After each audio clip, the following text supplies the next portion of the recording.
and the president of Divorce Right. And we provide training for HR professionals and company supervisors. And we also provide divorce coaching and case management for your divorcing employees. And I want to introduce you to Paulette Rigo. She is a certified divorce coach, a certified divorce specialist, a credentialed mediator, and she is the director of coaching and management here at Divorce Right. And together we tackle the biggest disruptor in your company, and that is divorce. And today we're going to be talking to a very special guest, Liz Morale, about understanding and supporting LGBTQ plus employees during their divorce. So I'd love to tell you a little bit about Liz. Liz is a mediator, an educator, a divorce coach with a specialization in narcissistic relationships and high conflict personalities. She's the owner of Open Space Mediation and the author of Managing High Conflict Dissolutions in Mediation and Court. Her knowledge of how the nervous system works and understanding of the role it plays in psychological and physiological reactions to trauma, conflict, and anxiety brings a holistic approach to her work with families caught in the high conflict cycle. She uses a holistic approach to divorce mediation, which includes mindfulness, managing trauma, understanding how personality traits and disorders create high conflict in divorce, and learning powerful techniques to de-escalate, disengage, and move on. So thank you so much for being with us today. Welcome to our little LinkedIn Live show, Liz.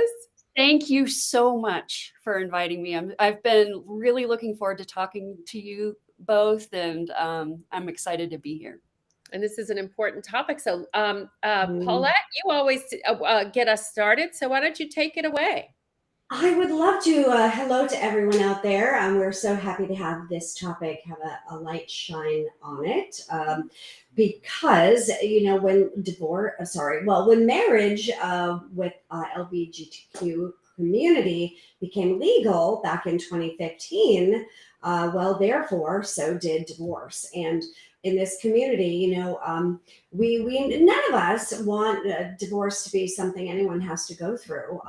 But then now that influx of additional people are marrying, they're also now privy to the experience of divorce, right? So it's a whole new world. So we're talking 16, 17, 18, 19, 20, 8 years now. And actually, the first couple of years, I don't think there was any divorce. And as the years started to go on, I started to see a rise, as I'm also sure you have too. So this is a really important topic, everyone. And we're going to see these numbers rise just as any other community, unfortunately. So I'd love seeing that this is something that, you have expertise in. So I'd love you to talk a little bit about some of the unique challenges that the LGBTQ plus couples face when divorcing that perhaps other couples don't. Yeah, there's a lot. And I'd like to lead first of all with the fact that I am not an attorney. I'm a mediator and a divorce coach. And I think that, of all the couples that I work with, I don't always work with couples who are also working with attorneys, but my clients who are in that community, I always suggest that they find an attorney who really knows the laws in their state, because they're different from state to state. And that's really the heart of some of these biggest challenges. And for me, I try to get in there with the emotional piece and the being a thinking partner. A lot of my clients are suffering from abuse at home, from psychological abuse or even physical abuse. And so that's a big part of what I do with all of my clients, regardless of their orientation. But there are a lot of real huge challenges that LGBTQ couples have when it comes to divorce, because it varies from state to state. And that's why I think it's really important to connect with an attorney in your state who's familiar with those laws. Obviously, marriage wasn't legal across the board until relatively recently. So a lot of people have been in domestic partnerships for Mhm. longer than they've been married. And Mhm. the laws around domestic partnership vary from state to state. So if people have not been married but have been in a common law marriage or a domestic partnership, divorce might look different from state to state. And that's really complicated to figure out. Parental rights is another huge challenge because sometimes you have an adopted parent and their their rights as parents can be challenged depending on where they are, either legally or sort of in the divorce process. And their rights as parents, their biological rights or their adopted rights can be really confusing, and very complicated in terms of inheritance, parenting rights, obligations, parental decision making. There are complications, of course, if there is a parent or a client that I'm working with who's transgendered, right? Because obviously that comes with a whole host of other issues on top of everything that need to be understood. They need to be supported. There's so much. There's so much more prejudice, in our country, and that to me is like one of the biggest pieces that I would like to share with our listeners today is understanding that even if you have been through a divorce, if you are supporting someone who is gay or transgendered who's going through a divorce, their experience is going to be completely different than yours. And one of the things that I try really hard to impart on everyone that I'm working with is if you want to understand something, you really have to lead with empathy. You have to lead with, the understanding that there's a lot that you don't know, right? So being open with your ears and with the knowledge that you don't know will help you support the people in your lives who are experiencing something that's completely different than what you probably experienced. Right. So I just like really rambled.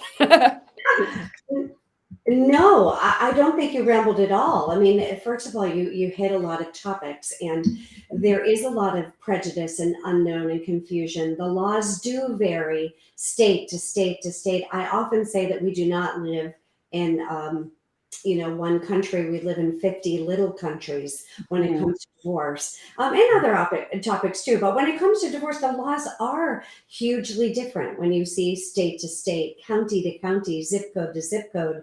You're also going to see the energy of different judges. You're also going to see different experiences. Some judges and attorneys will have zero experience with this, and others will have extensive experience with it.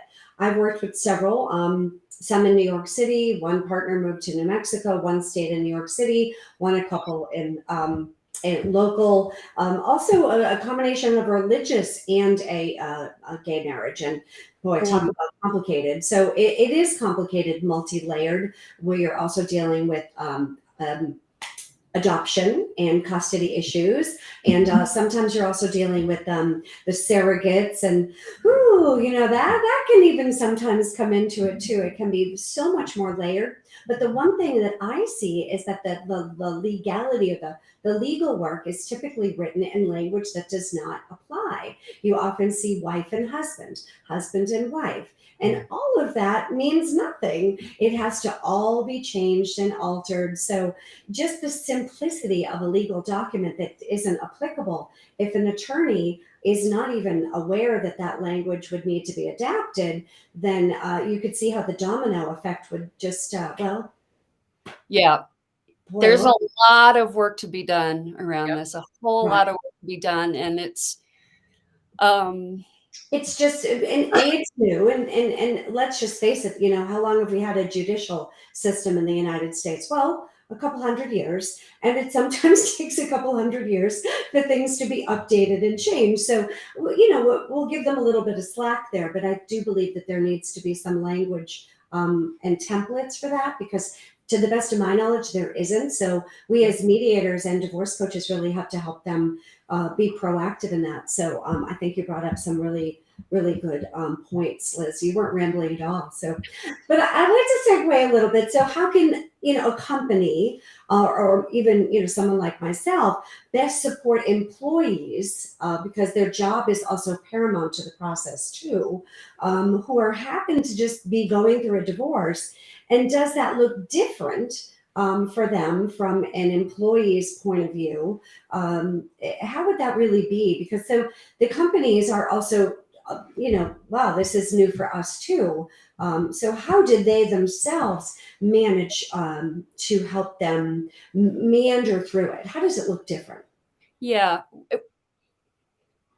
Well, as always, if you have an employee or a coworker who is going through something traumatic, there are certain stances that you can take that are always going to be helpful in terms of, being available to listen, being available to giving the employee latitude to take time out, because of course a lot of excuse me, a lot of court things happen during the workday.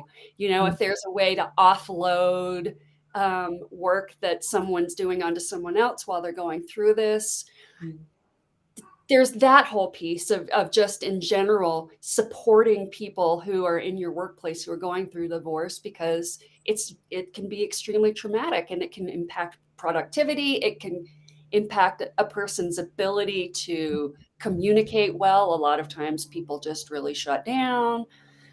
So allowing latitude for whomever is going through that will help them in the long run and help your company. It will help them stay invested if they feel supported. When you are dealing specifically with people whose experiences are different than yours, whether it's a cultural difference or a sexual identity difference, an overall approach to diversity and inclusivity is an important piece to have folded into your company's ethos, right? So that there is flexibility and understanding and opportunities to learn, right? And support. One of the things that I'm going to take a little bit of a detour right here. I have 3 teenagers and 2 of them are queer. And I used to think that I understood and that I was open-minded and that I knew things. And what I have discovered is that I don't. And I think that's something that can be really, really hard for older people to take on board is that even if you think you understand, you probably don't. So putting our preconceived notions over here is really important for anyone, whether you're a mom or an employer. And yeah, and so really just trying to be present for them, encourage them to seek legal counsel. Encourage them to find a therapist if they need that, so they have a safe place to talk through these things. If your company has mental health benefits or EAP benefits, making sure that they know about that. Talk to them about different dispute resolution options, right? They may need an attorney, they probably will, but they might not want to litigate their divorce. So really making sure that they understand what their options are. Talking to a mediator, talking to a divorce coach can really, really support a person in terms of helping them negotiate and understand the legal process, understand the emotional process, offload some of that so that they are able to show up more fully when they do come to work. Again, if you have diversity and inclusivity protocols or leaders in your business, make sure that they are, aware of what's going on. there are so many different ways that you can support a colleague or an employee or a friend who's going through a divorce. And again, I always come back to Bill Eddy's ear, right? Leading with empathy, attention, and respect, and the knowledge that even if you think you know, you may not know, right? So being really present in hearing people really helps them regulate themselves emotionally. And when people are able to operate out of this part of their mind, their logical mind, their problem-solving mind, they're better employees, right? They're better able to make decisions and communicate and manage conflict in a productive way, right? And that's a big piece of that is just being present with empathy and attention and respect. And respect.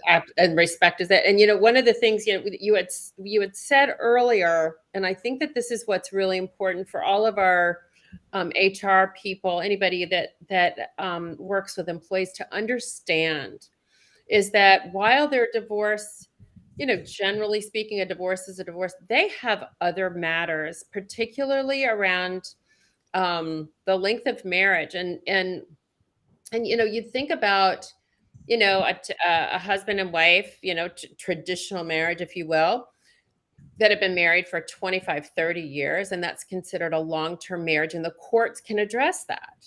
But to your point earlier, these people have only legally been able to marry for the last 7 years. Yeah. So they could have been together for the last 25 or 30 years, just like another, traditional couple. But their marriage is short-term, which impacts the financial absolutely spousal support. So for those HR people that are listening here today, understand that they have that additional stressor. They were together with this partner for 30, 40 years, but they are being handled in the courtroom as though that this is a short-term relationship. So that's a stressor.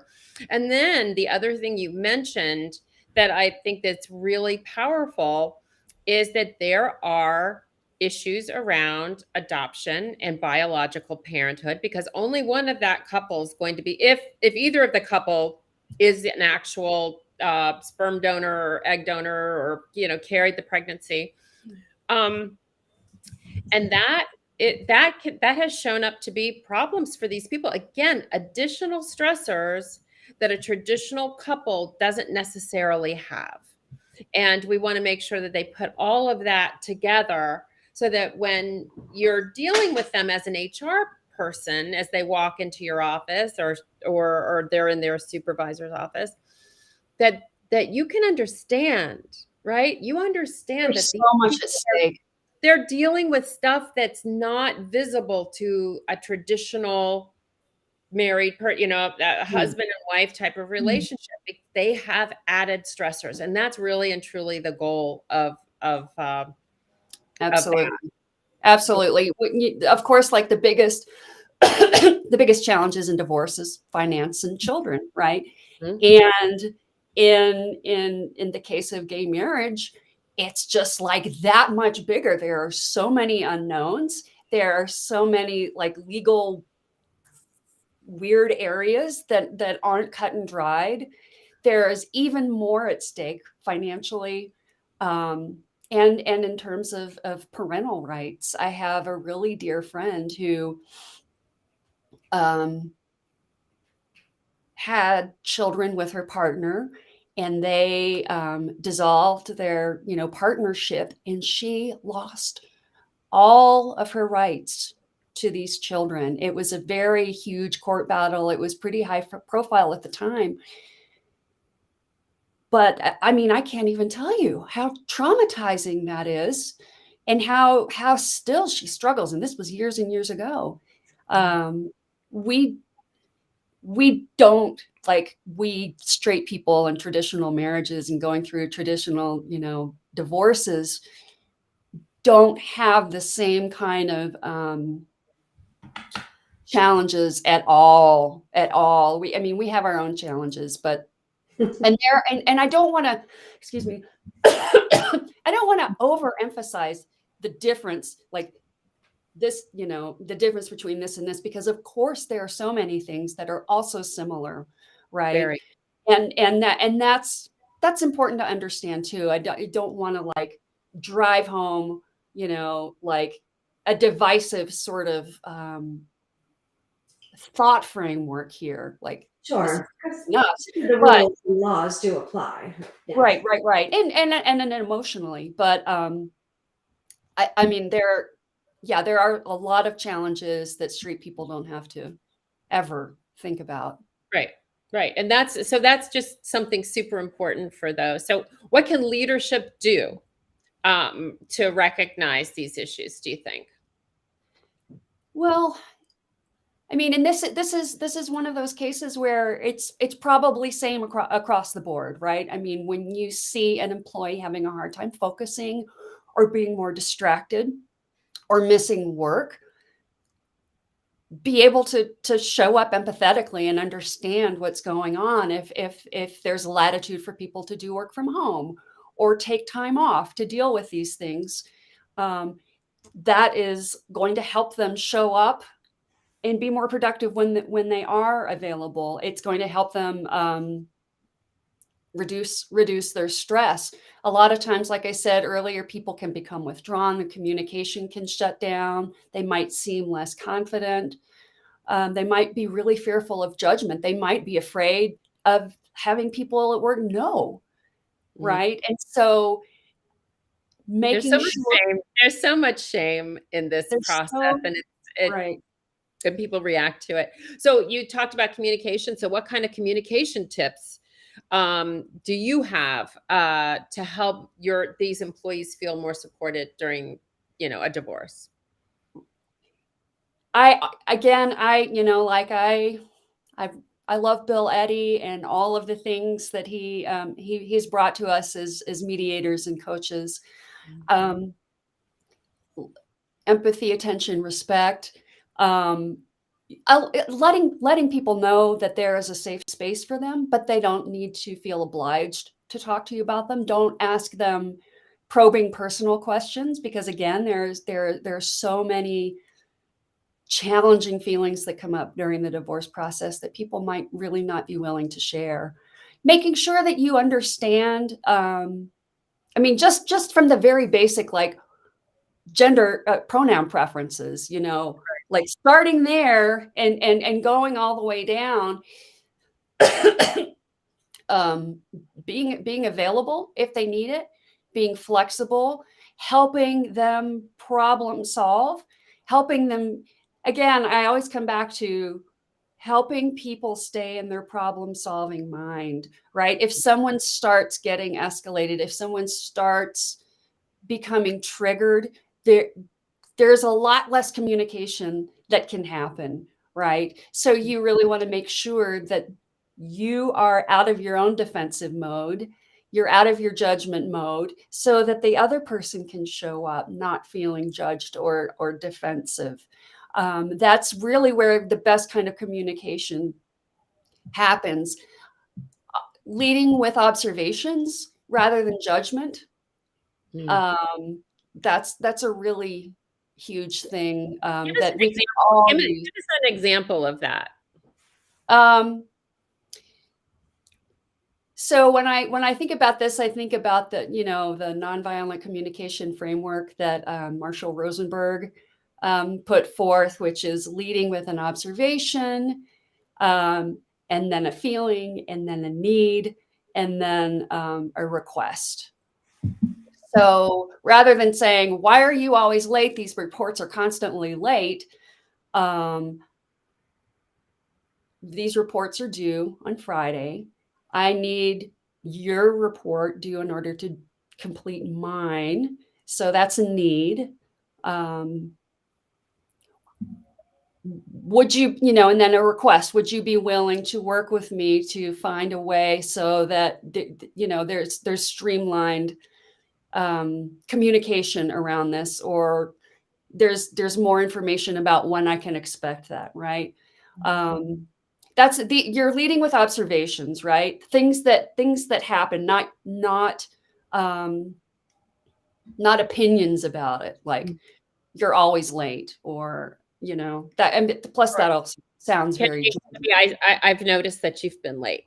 I've right. noticed, I observed that you've been coming and going a little bit later. You've been distracted or spending a little bit a different amount of time on the phone, and just what patterns? Is that what you're saying that Yeah. you've seen? Mhm. Yeah, I think so, because again, you want to help people stay out of feeling judged. You want to help them stay out of defense mode, because defense mode is just like a real barrier Mhm.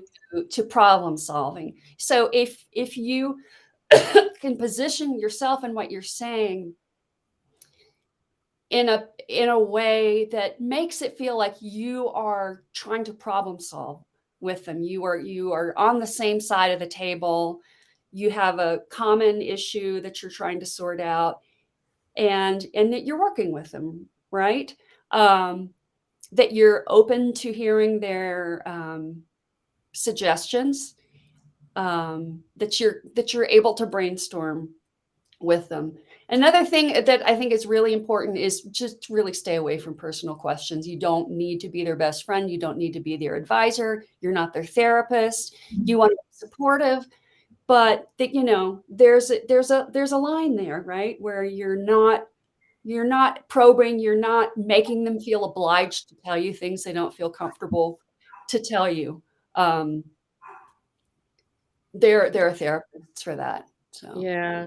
So as we get ready to wrap this up, I just wanted to let everybody that's our listeners, if you are a member of SHRM, we have credits for you. So I'm going to put that in the chat box, and so that you can fill out the form and get the credits that you deserve. And we have those each and every week. But as we wrap this up, are there any other tips or techniques that you can share with anybody that has a leadership role that may find themselves in a conversation with the LGBTQ community as they go through this process? yeah, I think it really all comes down to education, you know, informing yourself about the divorce process where you live, about your state, about the rights and the laws. Is, obviously you can go down a rabbit hole for months on Mhm. this, but having a basic understanding is really key to helping support people who are going through it. Mhm. And then really being curious, being open-minded, being regulated yourself, and being mindful that the language that you use is important. It really sets the tone, not just for your conversation with that person, but for the company in general.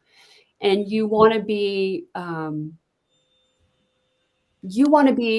showing what the culture of your company is, right? And the language that you use and the way that you approach people. You obviously need employees to show up in their best, as their best self. Sometimes that's not possible. So use your problem solving brain with the people that you're working with, so that there's a feeling of um, a communal goal, or and of community.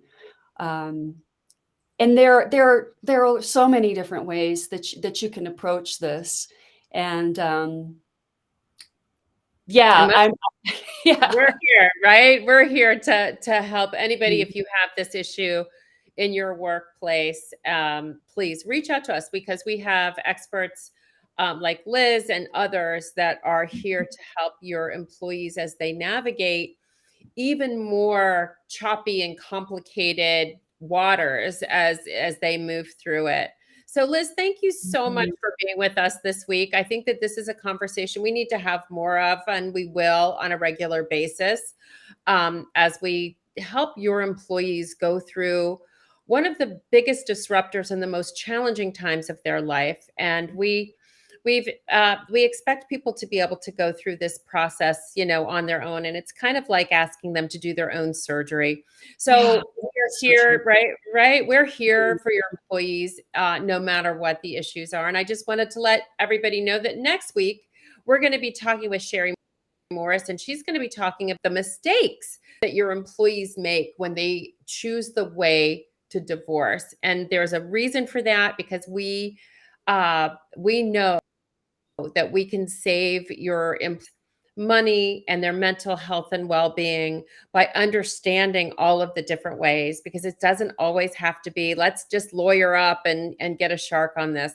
As a matter of fact, that can be one of the most that can set that family up for failure sometimes when it just changes the energy in the relationship.